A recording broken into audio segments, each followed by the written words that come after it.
حضرت امام شافعی رحمۃ اللہ تعالی علیہ آپ فرماتے ہیں کہ صوفیاء اکرام نے دو باتیں کہی ہیں، ان دو باتوں سے اللہ نے مجھے بڑی روشنی عطا فرمائی ہے۔ امام شافعی بہت بڑے امام ہیں، یعنی فقہ کے بہت بڑے امام ہیں۔ آپ فرماتے ہیں کہ جو صوفیاء کرام ہیں، اللہ کے جو مقرب بندے ہیں، ان کے دو جملوں نے مجھے بہت زیادہ روشنی عطا فرمائی ہے۔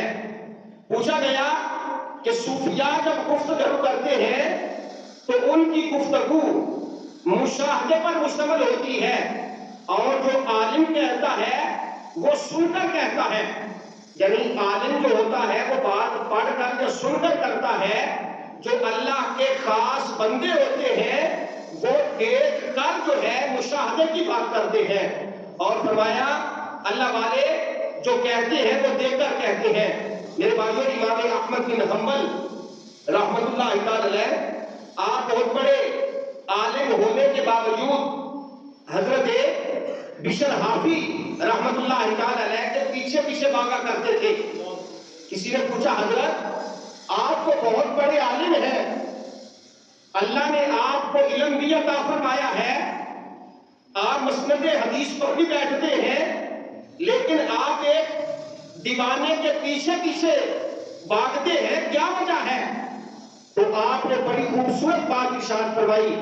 آپ نے فرمایا لوگوں، حضرت امام احمد بن حنبل جس خدا کو مانتا ہے، حضرت بشر حافی اس خدا کو جانتے ہیں۔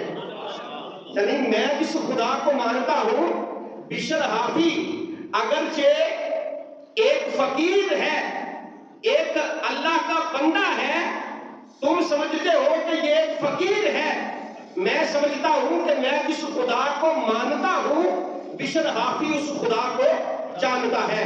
فرمایا کہ صوفیاء کی دو باتیں کہتے وہ فرماتے ہیں کہ دو باتیں ایسی ہیں وقت کی اہمیت کے متعلق۔ آپ فرماتے صوفیاء کرام فرماتے ہیں کہ جو وقت ہے وہ تلوار کی طرح ہے۔ وقت کس کی طرح ہے جی؟ تلوار کی طرح ہے۔ ان لم تقطعہ، فرمایا کہ اگر تم اس وقت سے کسی کو کاٹو گے نہیں تو وہ وقت تمہیں کاٹ دے گا۔ فرماتے وقت ایک ایسی تلوار ہے کہ اگر تلوار کو اپنے ہاتھ میں لے لو گے تو اس سے تم کاٹو گے نہیں تو وہ تمہیں کاٹ دے گی۔ گویا کہ وہ فرماتے ہیں کہ جب اللہ نے تمہیں وقت عطا فرمایا ہے، یہ مہلت اللہ نے تمہیں دے رکھی ہے، اس وقت کو تم اپنے تابع کرو، یعنی اپنے آپ کو اللہ کی اطاعت میں لگاؤ اور نبی کریم صلی اللہ علیہ وسلم کی اطاعت میں لگا دو۔ اگر تم ایسا کرو گے تو یہ وقت تمہارے تابع ہو جائے گا۔ اور فرمایا اگر ایسا نہیں کرو گے تو تم ایسے کاموں میں لگ جاؤ گے کہ یہ وقت کی تلوار جو ہے تمہیں کاٹ دے گی۔ دوسرا فرماتے ہیں کہ نفس کو، اپنے نفس کو نیکی کے کاموں میں لگا دو، کہیں ایسا نہ ہو کہ نفس جو ہے وہ تمہیں دوسرے کاموں میں لگا دے۔ یعنی نفس کو اگر ہم نیکی میں لگا دیں گے تو یہ ہمارے لیے بہتر ہوگا۔ اور فرمایا اگر نفس کو نیکی میں نہ لگایا تو یہ تمہیں برائی کی جانب لے جائے گا، اور جب بندہ برائی کرے گا تو اس کا ٹھکانہ جہنم بن جائے گا۔